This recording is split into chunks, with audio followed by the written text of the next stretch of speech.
Welcome to Chillin' 101. We hope this video helps. You start by preparing the single source of internet, your phone hotspot. Enable mobile data and create a hotspot SSID and password now. This is the network your Ps5 will join. Once done, pick the band, 5 GHz for lower latency and faster downloads, or 4 GHz for better range and compatibility. Make sure battery saver and VPN are off, because they can block the Ps5. Now keep the phone nearby with a solid signal. You're ready to configure the console next. You move to the Ps5 and open Settings, then Network, then set up internet connection. Scan for Wi-Fi and select the hotspot SSID you created. Enter the password exactly.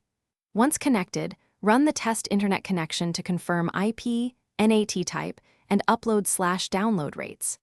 If speeds are poor, choose the alternate band on the phone or set DNS manually to a public DNS for steadier resolution. Make sure no proxy is enabled.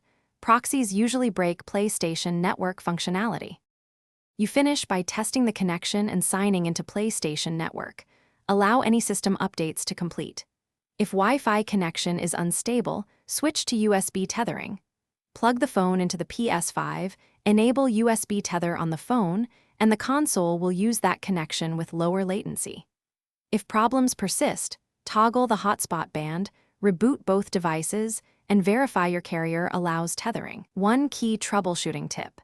If the Ps5 shows